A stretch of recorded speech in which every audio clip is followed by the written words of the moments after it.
বন্ধুরা, ভাদ্র মাসের যে কোনো বৃহস্পতিবার তুলসী তলায় গোপনে রেখে দিন এই পুটুলিটি। এর ফলে আপনার জীবনে আর্থিক উন্নতি হবে চোখে পড়ার মতো। ঠিক তেমনই জন্মের দারিদ্রতা আপনার জীবন থেকে বিদায় নেবে। হ্যাঁ বন্ধুরা, আপনারা একেবারে ঠিকই শুনেছেন। এর ফলে আপনাদের জীবনে থাকা অর্থকষ্ট, দারিদ্রতা সুনিশ্চিতভাবে মুছে যাবে এবং আপনি খুব দ্রুততার সঙ্গে আর্থিক উন্নতি করতে পারবেন। সঙ্গে আপনার জীবনে থাকবে সুখ, শান্তি ও সমৃদ্ধি। বন্ধুরা, আজ আমি আমার এই ভিডিওটির মাধ্যমে তুলসী তলায় রাতের বেলায় এমন একটি জিনিস রেখে দেওয়ার কথা বলবো, যা আপনারা ভাদ্র মাসের বৃহস্পতিবার আপনারা রেখে দিতে পারেন। আর আপনারা প্রত্যেকেই জানে যে ভাদ্র মাস হলো মা লক্ষ্মীর প্রিয় মাস, আর এর ফলে আপনারা সুনিশ্চিতভাবে অনেকখানি উপকৃত হবেন। বন্ধুরা, আপনারা প্রত্যেকেই জানি যে মা লক্ষ্মীর কৃপায় আমরা যেমন পরিশ্রমের সাথে সাথে অর্থ উপার্জন করতে পারি, ঠিক তেমনই সংসারে সুখ শান্তি ফেরাতে পারি। বন্ধুরা, শাস্ত্রমতে এমনটাই বলা হয়ে থাকে, যে ব্যক্তির জীবনে দারিদ্রতা ও অর্থকষ্টের ছায়া নেমে এসেছে, সেই ব্যক্তিরা তারা খুব সহজেই এই উপায়টি করলে মুক্তি পেতে পারে। তার জন্য আজ আমি আপনাদেরকে এমন একটি জিনিস, যা ভাদ্র মাসের বৃহস্পতিবার তুলসী তলায় রাতে রেখে দিতে বলবো। যে জিনিসটি আপনারা যদি তুলসী তলায় রেখে দিতে পারেন, তাহলে নিজের ও নিজের পরিবারে আর্থিক উন্নতি হবে অবধারিত। তাই এই প্রসঙ্গে বিস্তারিত জানার আগে আপনাদেরকে বলে রাখি, আপনি যদি আমাদের চ্যানেলে নতুন হয়ে থাকে তাহলে চ্যানেলটি অবশ্যই সাবস্ক্রাইব করুন এবং পাশে থাকা নোটিফিকেশন বেল আইকনটি ক্লিক করুন। কারণ আমি বিভিন্ন প্রকার তন্ত্র, মন্ত্র, বশীকরণ, টোটকা, বাস্তু টিপস, জ্যোতিষশাস্ত্র, পুজো, আরাধনা এবং ব্ল্যাক ম্যাজিক করা নিয়ে নিত্য নতুন ভিডিও আপলোড করে থাকি, যা প্রয়োগ করার মাধ্যমে আপনার জীবনে থাকা সকল প্রকার সমস্যার সমাধান করতে পারবে। চলুন এবার মূল আলোচনায় প্রবেশ করা যাক। বন্ধুরা, আমি আপনাদেরকে সবার প্রথমেই জানিয়ে দিতে চাই, মা লক্ষ্মী যদি আপনার গৃহে অধিষ্ঠান করে, তাহলে আপনি যে মাথার ঘাম পায়ে ঝরিয়ে অর্থ উপার্জন করছেন, আপনি যে ব্যবসায় মুনাফা দেখছেন, সেই মুনাফা যেমন আপনি ধরে রাখতে পারবেন, ঠিক তেমনই অর্থ সঞ্চয় করতেও সক্ষম হবেন। আর মা লক্ষ্মী যদি আপনার গৃহ ত্যাগ করে বা আপনার গৃহে যদি মা লক্ষ্মী অবস্থান না করে, তাহলে আপনি আপনার জীবনে হয়তো কোনোদিন সুখ শান্তির মুখ দেখতে পারবেন না। জীবনে হয়তো অর্থকষ্ট ও দারিদ্রতার করাল ছায়া সদা সর্বদাই আপনার মাথার উপর দিয়ে ঘোরাফেরা করবে। তাই বন্ধুরা, আজ আমি আপনাদের প্রত্যেকের উদ্দেশ্যে জানাবো যে ভাদ্র মাসের যে কোনো বৃহস্পতিবার এই কাজটি করতে কখনোই ভুলবেন না। এর ফলে মা লক্ষ্মী আপনার ঘরে বসবাস করবেনই করবেন।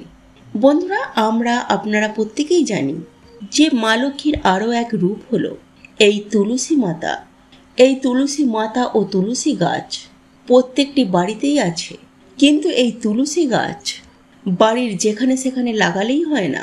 শাস্ত্রমতে বলা হয় যে বাড়ির উত্তর পূর্ব দিকে অর্থাৎ ঈশান কোণে আপনি যদি তুলসী মঞ্চ বা তুলসী গাছ রেখে সেই তুলসী গাছে জল নিবেদন বলুন বা প্রদীপ জ্বালানো বলুন, এই সমস্ত কাজ যদি আপনি করতে পারেন, তাহলে আপনি দারুণভাবে উপকৃত হবেনই হবেন। আর আজ আমি আপনাদেরকে যে কাজটি করার কথা বলবো, সেই কাজটি মনে বিশ্বাস ও ভক্তি শ্রদ্ধা সহকারে ও আন্তরিকতার সঙ্গে আপনাকে কিন্তু করতে হবে। তবেই কিন্তু আপনারা এই উপায় বা ক্রিয়াটি থেকে আপনারা সুফল নিশ্চিতভাবে পাবেন। বন্ধুরা, এই উপায় বা ক্রিয়াটি করার জন্য আপনাকে কিছু সামগ্রী নিতে হবে, আর তা হলো যেমন একটি 1 টাকার কয়েন। হ্যাঁ বন্ধুরা, আপনারা একেবারে ঠিকই শুনেছেন, একটি ধাতব কয়েন আপনাকে নিতে হবে এবং একই সাথে আপনাকে নিতে হবে ছোট্ট একটি হলুদের গাঁট এবং সেই সঙ্গে নিতে হবে একটি লক্ষ্মী কড়ি। এই 3টি জিনিস সহকারে আপনাকে এই উপায় বা ক্রিয়াটি করতে হবে। এরপর আপনাদেরকে যেটি করতে হবে, এই ভাদ্র মাসের বৃহস্পতিবার দিন আপনারা সকাল সকাল ঘুম থেকে উঠে স্নান করে শুদ্ধ বস্ত্র পরিধান করে যেভাবে মা লক্ষ্মীর পুজো আরাধনা করেন, ঠিক সেভাবেই মা লক্ষ্মীর পুজো আরাধনা করবেন। তুলসী তলায় বাড়ির চৌকাঠে, ঠাকুর তলায় ঠাকুর ঘরে একই সাথে মা লক্ষ্মীর পদচিহ্ন অতি অবশ্যই অঙ্কন করবেন। এরপর আপনার প্রধান কাজ হচ্ছে রাতে, হ্যাঁ বন্ধুরা, রাত সন্ধ্যায় যখন সন্ধ্যা দেবে, সন্ধ্যা দেওয়ার পর আপনারা আবারও মা লক্ষ্মীর পুজো আরাধনা করতে বসবেন। একই সাথে মা লক্ষ্মীর পাঁচালিও পাঠ করবেন, ঠিক, এবং মা লক্ষ্মীকে আহ্বান জানিয়ে মা লক্ষ্মীর পাঁচালিও একই সাথে পাঠ করবেন। আর বন্ধুরা, পুজো শুরু করার আগে আপনি যে 3টে জিনিস নিয়েছিলেন, অর্থাৎ একটি 1 টাকার কয়েন, হলুদের গাঁট এবং লক্ষ্মী কড়ি, এই 3টি জিনিস যে আগে থেকে নিয়েছিলেন, ওই 3টি জিনিস মা লক্ষ্মীর চরণে অর্পণ করবেন এবং অতি অবশ্যই মা লক্ষ্মীর যে কোনো একটি মন্ত্র অতি অবশ্যই জপ করবেন। এবং একই সাথে আপনাদেরকে জানিয়ে রাখি যে মা লক্ষ্মীর সামনে একটি গাওয়া ঘিয়ের প্রদীপ জ্বালাতে হবে। আমি একই সাথে আপনাদেরকে জানিয়ে রাখি যে মা লক্ষ্মীর পুজো আরাধনা হয়ে যাওয়ার পর মা লক্ষ্মীর সামনে 2টি প্রদীপ জ্বালানোর মধ্যে একটি প্রদীপ তুলে নেবেন এবং আপনারা অতি অবশ্যই মা লক্ষ্মীর চরণে যে 3টি জিনিস নিবেদন করেছিলেন, অর্থাৎ একটি লক্ষ্মী কড়ি, একটি 1 টাকার কয়েন ও হলুদের গাঁট, অর্থাৎ এই 3টি জিনিস নিয়ে আপনি সোজা আপনার বাড়ির তুলসী তলায় চলে যাবেন এবং আপনি আপনার বাড়ির তুলসী তলায় যখন আপনি তুলসী তলায় এগুলি নিবেদন করবেন, তখন অতি অবশ্যই এই মন্ত্রটি জপ করবেন। আর এই মন্ত্রটি হলো ওং নমো ভগবতে বাসুদেবায় নমঃ। এই মন্ত্রটি আপনারা 21 বার উচ্চারণ করার সাথে সাথে এই 3টি জিনিস তুলসী তলায় নিবেদন করে তুলসী তলায় ধূপ প্রদীপ জ্বালাবেন এবং একই সাথে 3 বার শঙ্খধ্বনি দেবেন এবং একই সঙ্গে আপনার সমস্ত মনস্কামনা, মনোবাসনা মা লক্ষ্মীকে স্মরণ করে তুলসী তলার উদ্দেশ্যে জানিয়ে আপনি সেখান থেকে চলে আসবেন। তবে এক্ষেত্রে আমি আপনাদেরকে একটি বিষয় অতি অবশ্যই সতর্ক থাকতে হবে, আর তা হলো এই সন্ধ্যার পর আপনারা যখন এই উপায় বা ক্রিয়াটি করবেন, কোনোভাবে কোনো পরিস্থিতিতে তুলসী গাছে কিন্তু স্পর্শ করবেন না।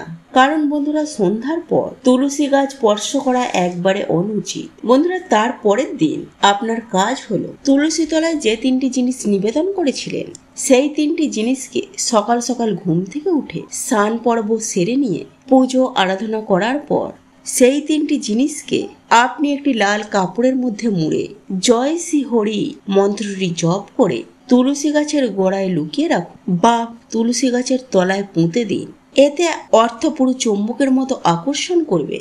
বন্ধুরা, এই ভিডিওটি যদি আপনাদের পছন্দ হয়ে থাকে তাহলে ভিডিওটি লাইক করুন, কমেন্ট করুন এবং বন্ধুদের সাথে শেয়ার অবশ্যই করুন। মনে রাখবেন, আপনার একটি শেয়ার অনেক মানুষকে উপকৃত করতে পারবে। এবং আপনি যদি নতুন হয়ে থাকে তাহলে চ্যানেলটি অবশ্যই সাবস্ক্রাইব করবেন এবং পাশে থাকা নোটিফিকেশন বেল আইকনটি ক্লিক করবেন এইরূপ নিত্য নতুন ভিডিও সবার আগে দেখার জন্য। ঈশ্বর আপনার মঙ্গল করুন। আপনি সুস্থ থাকুন, ভালো থাকুন।